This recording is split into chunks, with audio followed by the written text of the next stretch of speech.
Buenos días, sean bienvenidos una vez más a este espacio radiofónico del Programa Universitario para la Inclusión Educativa y Atención a la Diversidad. Agradecemos a todos aquellos que nos escuchan a través de la frecuencia universitaria 106.1 FM en Cuernavaca, 89.7 FM en Cuautla y 91.9 FM en Jojutla. Y como siempre los invitamos a que visiten nuestra página de Facebook, programa.inclusión.uam, y también si quieren recuperar la información de estos programas pueden visitar también nuestra página en YouTube. Vamos a dar la palabra en esta ocasión al doctor Eliseo Guajardo Ramos, que es el titular de este programa. Sí, buenos días. Pues el día de hoy, como todos los jueves, tenemos también pues un invitado especial, y en esta ocasión se trata de la profesora Susana Huet, licenciada en Educación Especial. En Educación de Ciegos. En Educación de Ciegos. Ella pues es una amiga conocida de hace muchos años en la Dirección General de Educación Especial de la Ciudad de México. Ahí coincidimos, ahí nos conocimos, y ahora, bueno, ella tiene radicando aquí muchos años en la ciudad de Cuernavaca. Pero lo importante es dos aspectos que vamos a tratar el día de hoy. Uno es con relación a la parte histórica de la educación especial, sobre todo lo que corresponde a sordos, y luego nos vamos a ir, que es su especialidad, el tema de ciegos, en este caso, por todo lo que se ha venido haciendo a lo largo de muchos años y cómo ella participó para, pues simplemente digo rápido, para lograr que los libros de texto gratuito estén en braille. En su momento pues no había esta condición, la hubo, bueno, nos platicará de eso. Pero bueno, vamos primero a la parte histórica. Ella es bisnieta de Eduardo Huet, quien fue fundador de la escuela, la primera escuela, diríamos, de educación especial, porque la primera fue para sordos, se decía sordomudos en esa época, y fue antes que la de ciegos, que siempre se está diciendo ciegos, que está en Mixcalco, ¿verdad? Sí. Está en Mixcalco, es la Escuela Nacional para Ciegos. Esa fue en 1870, pero vamos a hablar en el año de 1867, ¿verdad? En la época de Benito Juárez. Bueno, todas las historias de educación especial traen algunos datos muy escuetos, y vamos a tener oportunidad de tratar el tema desde cómo Benito Juárez le dio la importancia a esta población, y le dio toda la, pues vamos a decir, el surgimiento de la educación especial para sordos, y luego posteriormente para ciegos. Muy bien, le damos la palabra a Susana, que tiene detalles que yo he visto en los libros y no vienen en lo que comentamos con ella. Por ejemplo, el último, que fue una acotación que hicieron en la Dirección General de Educación Especial, la licenciada Patricia Sánchez Regalado hizo un acopio de material. No es una historia en el sentido estricto, pero es como una cronografía, vamos a decir, pero no viene lo suficiente, y eso que yo creo que es de los materiales con más, que ha reunido en un solo volumen mucha información. Aún así no tiene toda la precisión que quisiéramos ver el día de hoy. Susana. Gracias, sí. Eliseo. Pues mira, sí es una oportunidad, porque esta temática no siempre se puede conversar. Ajá. Y la historia es muy interesante, porque en el siglo XIX hubo interés especial en la atención a sordos y a ciegos, y bueno, pues esto empezó en Europa. Sí. Mi bisabuelo fundó en Francia, en 1848, en Bourges, una escuela para sordos. Uh-huh. Y de ahí lo mandaron a Brasil en 1856 para fundar el Instituto Imperial de Sordomudos de Río de Janeiro. Esa escuela la dirigió varios años y tenía 200 alumnos. Ajá. Él tenía relación con la nobleza del lugar, Y entonces es una escuela que todavía funciona, cuyas instalaciones son pues muy gratas, muy funcionales. Y en ese lugar estaba muy feliz cuando le llegó una comitiva de México, porque el presidente Juárez mandó a 3 propios a Río de Janeiro para invitarlo a venir a formar la escuela para sordos de la Ciudad de México. Y bueno, ¿cómo surge esta idea? Bueno, pues resulta que cuando se establecen las leyes de reforma,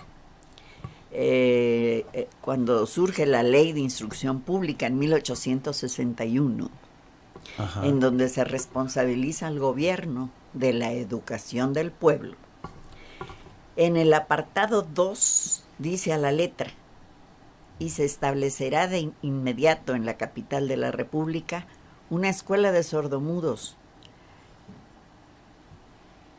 que se sujetará a un reglamento especial que se forme para ello, y tan luego que las circunstancias lo permitan, se establecerán escuelas de la misma clase sostenidas por fondos generales en las demás partes del país en que se creyere conveniente. Con esa idea se intentó hacer la escuela de sordos, pero las condiciones económicas del país, como que en ese momento, bueno, había que ver varias cosas, bueno, a ver quién les enseña, cómo se establece, qué se tiene que hacer, etcétera. Y algunos historiadores dicen que a Juárez se le ocurre esto porque él caminaba mucho y veía al caminar rumbo a las oficinas y a donde se dirigía a muchos indigentes pidiendo limosna, y que muchos de ellos o eran ciegos o eran sordos, y él pensaba que eran personas saludables que con instrucción y con educación podían hacer algo más que pedir limosna, y volvía a su sentir de que la educación y la instrucción era la base para que los pueblos crecieran y los países se fortalecieran. Y esa idea la plasma en la Ley de Instrucción Pública, y entonces se aboca a querer darle vida a esto. Entonces, en 1864 manda a 3 propios a Río de Janeiro para invitarlo. Y él acepta. Pero como tardaban 6 meses en llegar en barco a tal lugar, él manda a su familia a Francia porque sus hijos ya estaban en edad de estudiar. Tenía un hombre y una mujer. Al varón lo mandó a la escuela de los maristas y a la chica a la escuela de las monjas irlandesas. Y la esposa, que también era maestra de sordomudos y que también trabajaba en la escuela de Río de Janeiro, pues se fue a Brasil a instalarlos. Y él se viene a México. Él llega a México en 1866. En 1865. Y llega a buscar a Juárez. Nada más que Juárez ya andaba a salto de mata en Chihuahua. No estaba en la capital. Llevando sobre sus hombros el Archivo General de la Nación. Entonces ya no estaba. Estaba en la carroza, ¿no? Que andaba la República. En el viaje a todo el país. El carruaje. Y entonces, bueno, ¿dónde está el señor? No, pues el señor ya no está. Ahora resulta que aquí está Maximiliano. Así es. Que es el que gobierna. Entonces, pues va a buscar a Maximiliano, el cual nunca lo recibe. Con él nunca habla. Habla con Carlota. Carlota es la que lo escucha, le parece bien el proyecto, y entonces manda a llamar a Trigueros, que era el regente de la ciudad. Era como el del ayuntamiento. Como el regente, del ayuntamiento, para decirle que pues que busque un lugar donde esto pueda hacer y la viabilidad de que esto pueda hacer. Entonces, pues no había grandes recursos y demás, pero Trigueros era una persona de familia muy acomodada. Entonces reúne a sus amigos y con el dinero de los amigos arrancan en primer lugar, pero bueno, ¿dónde tendría que estar en primer lugar en qué local pudiera estar? Entonces consiguen en el convento de San Juan de Letrán. Sí. Y entonces encuentran un espacio y ahí cuando menos el espacio ya está muy reducido, poco funcional, pero resulta que en San Juan de Letrán no pueden entrar mujeres, entonces solamente tendrían que tener alumnos varones, porque los reglamentos no permitían que hubiera mujeres. Entonces no se sabe cómo, él hizo un censo para decir que en la ciudad había 35 sordomudos que habría que atender. Y al principio la escuela fue externa, pero hay un escrito por ahí donde le argumenta a la autoridad que tendrían que hacerse internado como era la usanza en toda la época. Porque los alumnos... es que eran escuelas nacionales, ¿no? Que empezaron. Que venían de los estados. Sí, decían, vienen del otro extremo de la ciudad, y tienen que caminar muchísimo para poder llegar. Entonces algunos dijeron, pues cuando se haga internado, venimos. Y entonces los que sí se animaron nada más fueron 3. Entonces empezaron con tres niños pequeños, bueno, de 6, de 8 y de 11 años, que fueron con los que empezaron ahí en el colegio de San Juan de Letrán. Y posteriormente los cambiaron a otro lugar, que fue el convento de San Gregorio, allá por San Ildefonso, a un lado de Miscalco. Sí. Y claro que necesitaba muchas reparaciones, entonces ya sabes, la misma gestión que nos tocó, la misma. Que quien reparaba las goteras y demás, tardaron mucho rato en acondicionarlo y en ponerlo más o menos funcional. La escuela empezó a funcionar en mayo de 1866, y resulta que para el final de diciembre, ya tenía que presentar el examen de lo que habían aprendido los alumnos. Podemos esperar a una pausa y continuamos con esta historia tan interesante. Muchas gracias.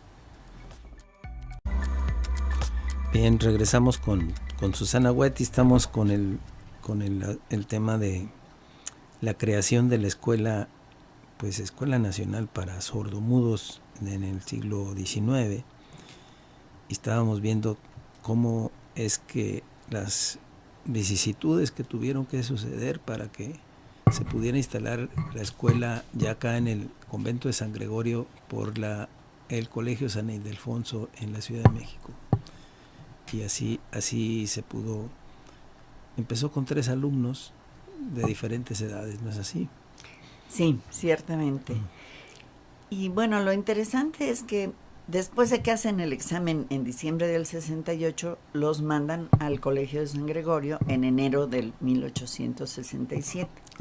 Pero con 2 modalidades, porque mi bisabuelo argumentaba que si tuviera internado como era la usanza de la época, tendrían más alumnos, porque él tenía un censo de más de 30 sordomudos en la pura Ciudad de México, que podían beneficiarse, pero que no podían ir porque primero eran de escasísimos recursos, luego las distancias eran tan grandes y justamente no había sistema de transporte, entonces era muy difícil la transportación. Que pudieran ir y regresar. De ir y regresar y volver a recogerlo y esas cosas. Entonces, en San Gregorio funcionó con 2 modalidades. Una era la externa, la que los chicos podían entrar y salir, que les quedaba cerca.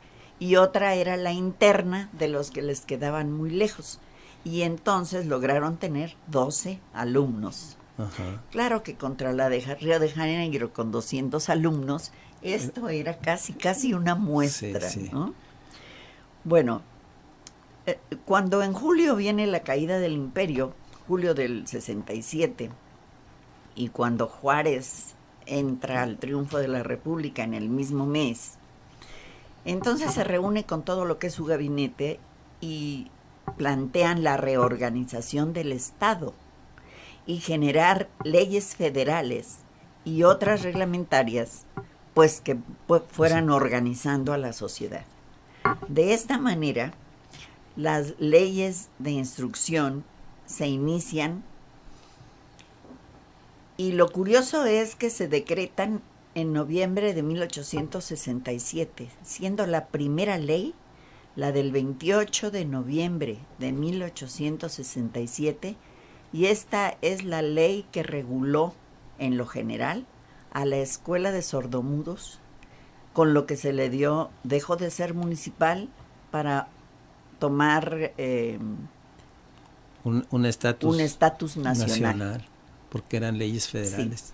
Por eso es que los sordos en México festejan el último domingo de noviembre, porque hasta 4 días después, el 2 de diciembre del 67, se decreta la Ley Orgánica de Instrucción Pública del Distrito Federal, que reguló la instrucción pública y particular de todos los niveles y modalidades educativas pues de la ciudad. Ajá.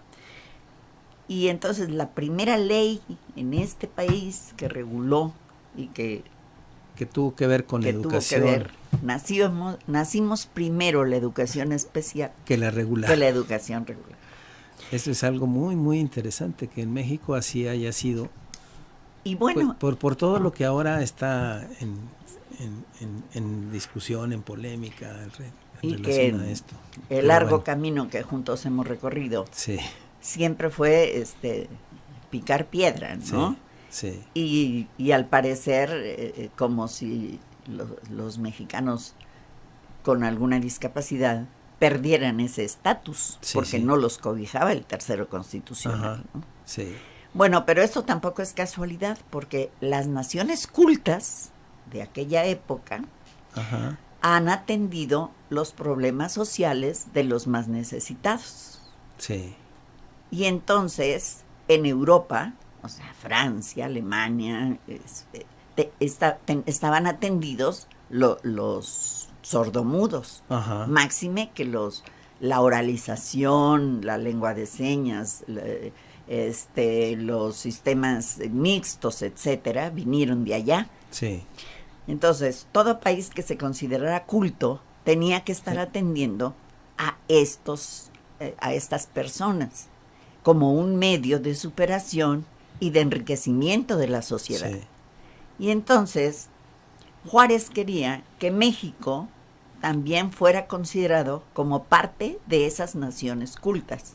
Por eso lo integró en la ley que reguló la educación pública. O sea, no podía faltar este componente si la aspiración de las primeras leyes de reforma tenían que ver con la parte de educación, y no podía estaría coja la educación si no tenía estos elementos de atención a las personas con discapacidad. Pero la visión de Juárez, en este caso sordos. La visión de Juárez de ser parte de ese grupo considerado de naciones cultas. Exactamente. O sea, no solo una nación, sino una nación culta. Y esa fue la razón por la que está inscrito en el apartado 2, en la primera ley de instrucción pública de 1861, y es por eso que es la primera ley que se decreta, ¿no? El 28 de noviembre de 1867, como la ley que regula la creación de la Escuela Sordomudos, y que además la hace nacional. Bueno, esto fue bueno y fue malo.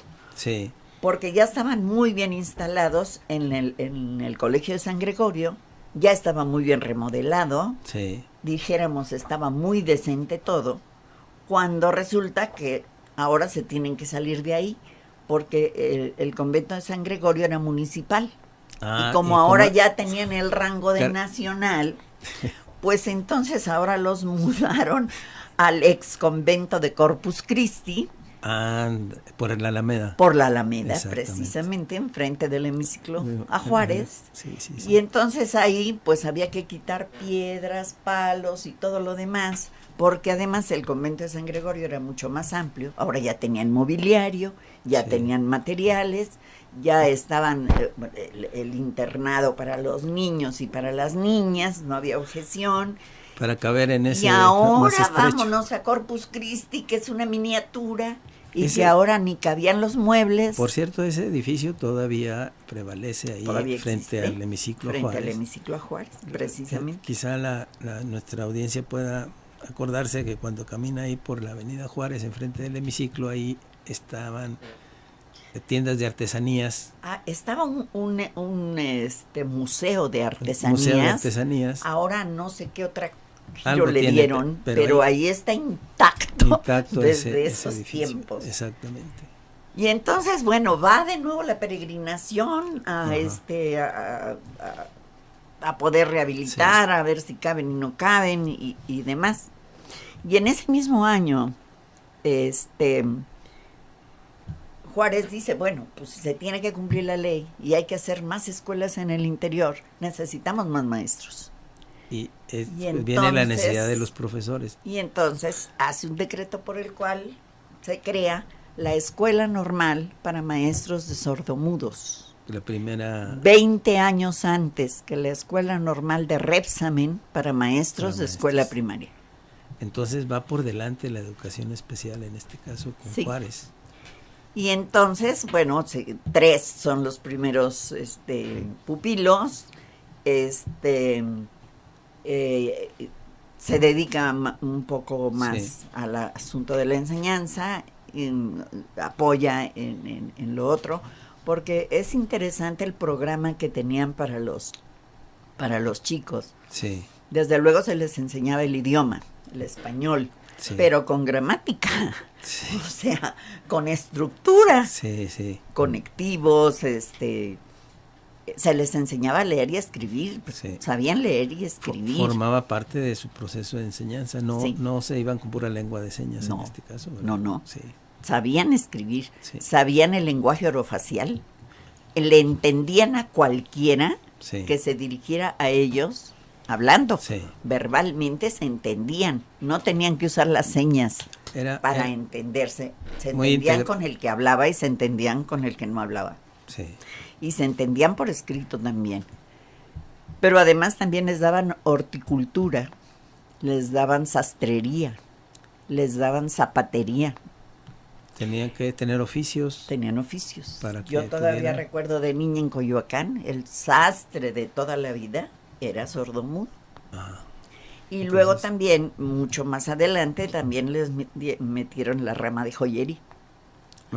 Orfebres y todo esto, ¿no?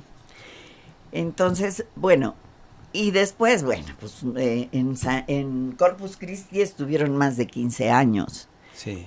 Y se formaron más docentes. Su propio hijo, cuando regresó de Francia, estudió en la escuela para ser docente y trabajó 30 años como docente en la Escuela Nacional para sordos. Y cuando se jubiló, pues ya se fue a dar clases de francés al colegio militar y demás. Mi bisabuela después de que no les pagaban, de que vivían en la miseria, de que los cuartos aquellos estaban espantosos, ella dijo, con permiso, y se fue a Nueva York a vivir con su hija. Es mejor. Y allá quedó, nunca regresó.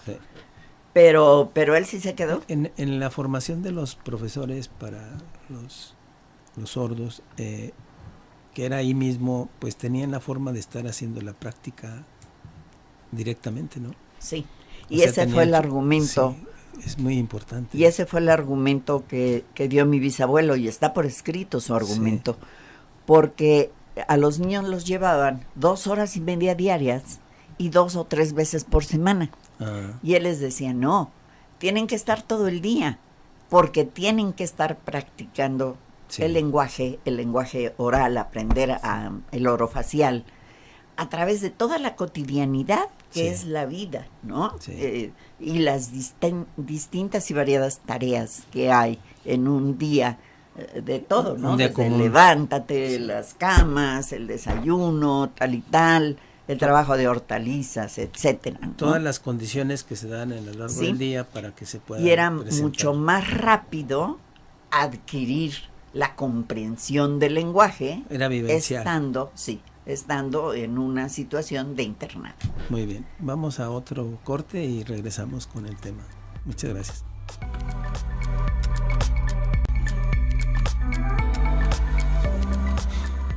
Bien, regresamos en este otro corte y primeramente tenemos una pregunta de la audiencia, que dónde se puede aprender lenguaje de señas, y cada vez que hay eso es que hay un diplomado, un taller, nada menos ahora en la universidad.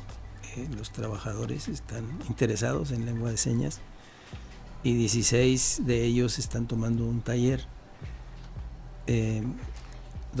Bueno, va a haber tres talleres. De hecho, son dos grupos que están conformados por más de 20 trabajadores, ambos grupos. Entonces, sí hay un interés de la se está aumentando por conocer o usar pues este tipo de lenguaje. Incluso las secretarias de servicios escolares de Jojutla, en fin, cada vez se amplía este interés. Sí. En todo caso, cada vez que haya, pues lo estaríamos anunciando también por aquí. Sí, y la Facultad de Comunicación Humana que regularmente ofrece este curso. Tiene cursos de primer, segundo y tercer nivel de profundidad. Muy bien. Sí, también está la escuela, el Centro Universitario de Estudios Globales, que es particular y también ofrece esos cursos. Muy bien. Y la otra es una pregunta también que nos estaban haciendo, que tiene relación con, pues bueno, tanta información que tiene Susana, aparte de por la parte familiar, ¿verdad? Que ella tiene documentos, cartas, fotografías personales, familiares, y pues puede reconstruir muy rápido esta historia, que es muy, muy importante. Alguna documentación que ella tuvo, que si nos puedes comentar para que las personas que se interesaron pues puedan tener estas referencias pues de primera mano en cierta forma. Bueno, todo esto está registrado en el Archivo General de la Nación. Sí. Y muchos investigadores de historia, de ciencias de la educación, etcétera, por alguna razón han tomado el tema de la Escuela Nacional para Sordos. Y hay una investigadora en el Estado de México que hizo un trabajo muy, muy bonito desde la fundación hasta 1880. Hay otros dos investigadores, uno también de esa misma institución, que me parece que lo llevó hasta 1920. Hay un doctor Saavedra que publicó desde los intentos europeos, desde los más antiguos intentos del trabajo con sordos, en una revista que se llama Medicina, una revista de medicina del siglo XX, que sacó la historia con muchos de estos datos desde la fundación, desde 1866, porque se inicia en el 66, hasta 1950. Bastante. Esas revistas que son 5 y que deben estar en la Biblioteca del Congreso. La Biblioteca del Congreso, todo libro que se publique, 2 ejemplares tienen que ir a darle a la Biblioteca del Congreso. Así que yo me supongo que esas revistas ahí también podrán estar. Yo las tengo en mi biblioteca también. Y recientemente personas que se han dedicado a investigar acerca de esto, y por ejemplo la investigación de esta doctora en ciencias de la educación saca las fotos de los escritos de mi bisabuelo, saca los planos de la ciudad donde estuvieron ubicadas las escuelas en los distintos tiempos, saca las solicitudes o los escritos en contra o los argumentos de por qué tiene que ser internado y no. Los comentarios de Juan de Dios Pesa y de otros poetas en que alaban el buen español que escribía, y el excelente francés Sí. que hablaba, Sí. porque él hablaba 4 idiomas, aunque era sordo. Él quedó sordo a los 12 años por Sí. sarampión, Sí, pero hablaba alemán, francés, portugués y español. sí. Y con mucho gusto, si deja su número telefónico, que te yo comunicas. le hago llegar, o su correo electrónico, yo le hago llegar la bibliografía que tengo. Al detalle, sí. Y que debe haber mucha otra Más. más, pero como yo no me dediqué a esa rama, Sí, pues no soy una experta en el tema, sí. aunque sí conocedora de algunos Sí. datos por el asunto familiar. Sí, bueno, también aclarar, Huet, como es francés, es con H-U-E-T, ¿verdad? Sí, sí. Y no con W y doble T al final, no es así, sino Huet, No. como de apellido francés. Muy bien, pues creo que es algo muy, muy interesante las motivaciones que estaban presentes en estas primeras, esta primera parte histórica de la educación pública. Sí. O sea, se estaba estableciendo la educación pública en el país y nace ya con la atención a sordos, antes que la atención a regular en términos de las leyes que se estaban presentando. Y esto por el interés de ser una nación culta, ¿verdad? Sí. Pues bueno, la universidad dice, por una humanidad culta tenemos una obligación Claro. histórica que también hay que cubrir en ese sentido, Sí. ¿no? Bueno, Y lo si- estoy ligando así. Y si alguien valoraba Sí, la educación, la preparación, pues era Juárez, era ¿no? Juárez, sí. Cuando mis maestros argumentan que este niño no avanza porque la mamá no lo apoya, yo siempre les digo, ¿y Juárez? ¿Lo apoyaría su mamá? Sí, Primero no tenía, y segundo ni hablaba español, sí. ¿verdad? Sí, Entonces, lo que pasa en el aula es responsabilidad del maestro. sí. Pero sí, claro que lo valoraba, y la importancia que tenía, bueno, al formarla normal esta también. Sí, es que también Dice, estaba bueno, la ¿y quién normal. va a enseñar en las escuelas que abramos en el interior del país? ¿Qué es lo que yo veo en este momento? Tenemos que preparar a la gente, y eso es algo bastante elemental, Sí. ¿no? Primero los preparas para que puedas encargarles la tarea que quieras. Así Y creo es. que es algo que estamos enfrentando ahorita con la mentada escuela inclusiva, Sí. ¿no? La Que- inclusión, vengan todos. Sí, pero Y faltan luego, muchos profesores.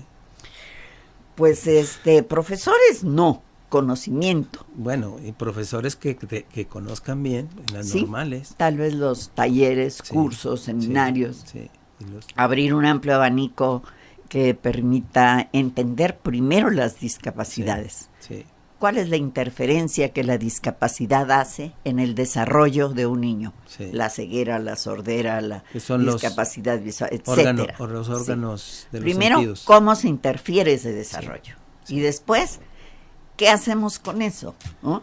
¿Cómo aprende? Y luego, ¿cómo vamos a trabajar la metodología Sí. para que él aprenda adecuadamente? Sí, Entonces, la didáctica es un punto clave, y el conocimiento del niño, sí. que son las dos herramientas del maestro Sí. para cualquier niño. Ahora, tú, en realidad, tu perfil profesional es con niños ciegos, ¿verdad? En Sí. realidad. Y aquí yo quisiera que pasáramos a este tema porque se debe mucho a tus gestiones en las épocas del siglo pasado, de los 80, por ahí, que De los tengamos 70. libros de texto en braille, porque no había. Hasta que se hicieron las gestiones en donde tú participaste, pues de todas formas posibles, ¿verdad? Que se hicieron. Digo todas formas porque tuviste que hacer gestiones muy, pues a veces no tan ortodoxas, ¿verdad? No tan ortodoxa. Hacer presión, pues. Sí, sí, en efecto.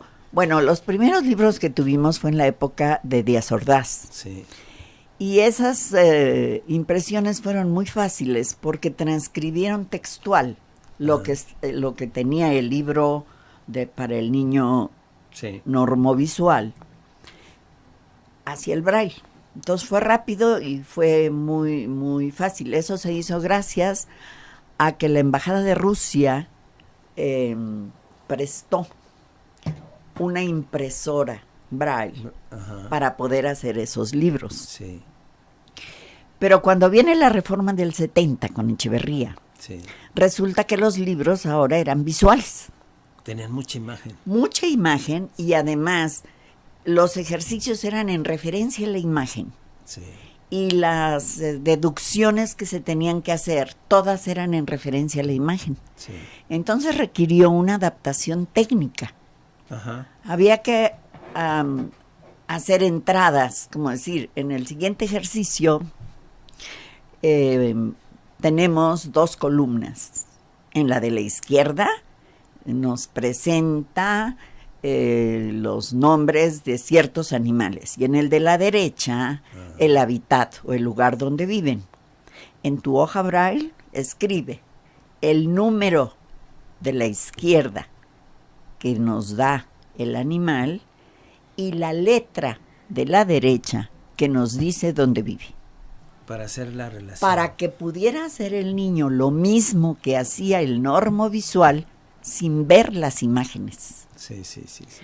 Entonces fue un trabajo bastante arduo, porque mientras en deficiencia mental había 7 maestros comisionados para hacer las distintas cosas que tenían que hacer, Sí. en sordos había 3, Sí. en otra especialidad había 4, en ciegos nada más era yo. Y entonces yo tenía que hacer toda la escenografía. Sí. Por un lado, diseñar los cursos de capacitación, darlos, porque además los tenía yo que dar. Los daba, sí. Y ya, bueno, para esas horas seguía yo viajando, seguíamos yendo haciendo cursos regionales, abriendo servicios, evaluando servicios, etcétera.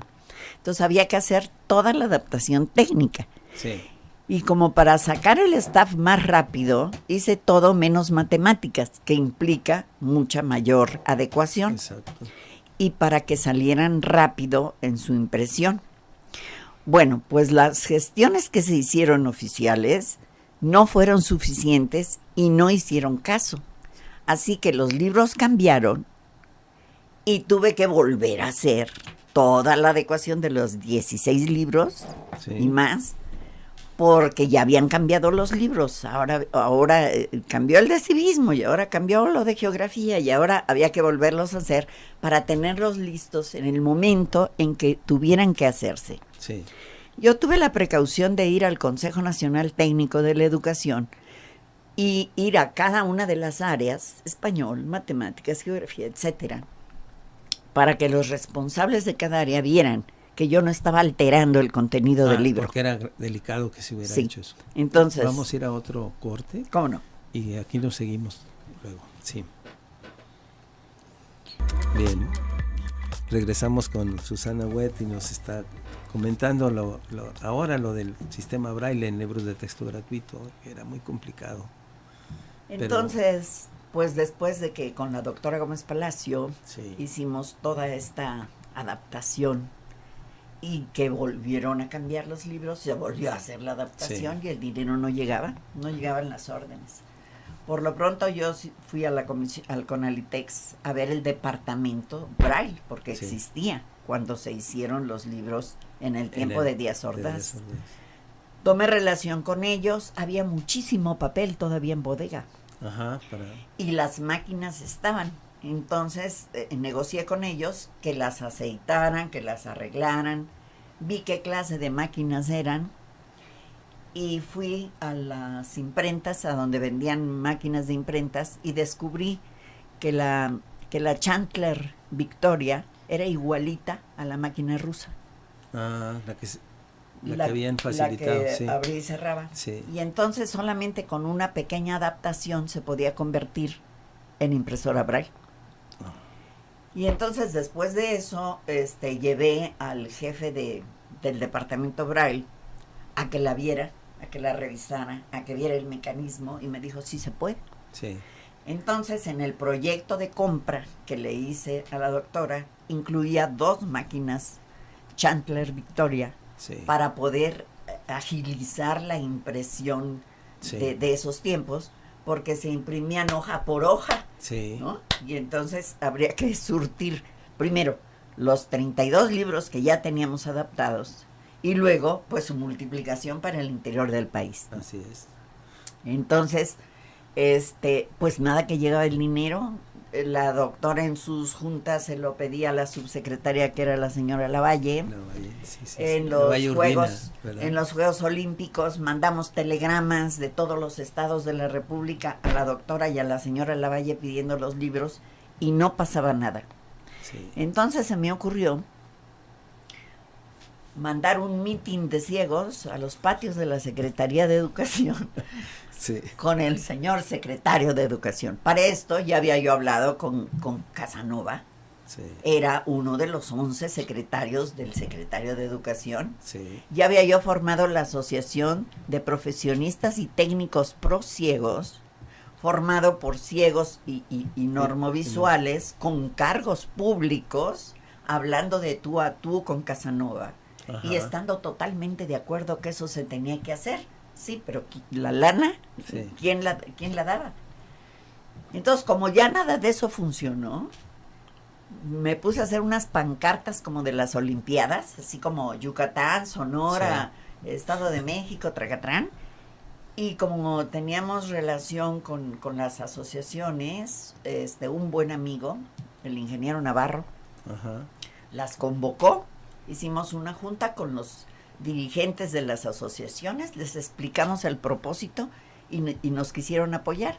Así que en el Jardín de Loreto, un día a las 10 de la mañana, nos juntamos todos y entonces formamos pequeños grupos y les entregamos las pancartas para que pareciera que todos en bola se habían venido de Puebla, que era donde estaban en los deportes, para exigirle, no era pedir, era exigirle al secretario de Educación que los niños ciegos también eran mexicanos, sí, y también tenían derecho a tener sus libros de texto. Sí. Claro que ya teníamos al grupo de oradores que cuando dijeran pase una comisión, pasaba la comisión y ese le iba a contar la historia y todo, sí, lo demás. Pero entonces cuando llegan, y además como los míos sí hablan y, sí, gritan, entonces llevaban unas maderas y empezaron a golpear con las maderas. Sí. Y entonces, claro que salió el secretario de Educación, sí, ¿qué cosa es esto? Mandó llamar ¿Quién estaba de secretario? Solana. Solana. Entonces manda a llamar a Caballero, que era el director del Consejo Nacional, sí, Técnico de la Educación. Cuando ya le dijeron hay un mitin de ciegos, el hombre llevó la tarjetita que yo le había hecho. Y entonces cuando el secretario le preguntó, ¿qué pasa? ¿Qué es esto? Pues señores, que tenemos los libros de texto, la Dirección de Educación Especial ya hizo las adaptaciones, aquí tenemos 32 listos para la, sí, impresión. ¿Y qué falta? No, en Conalitex tenemos un departamento con las máquinas y todo esto. Listo. Todo está listo. ¿Qué falta? El dinero, señor. Sí. ¿Y esto como en cuánto sale?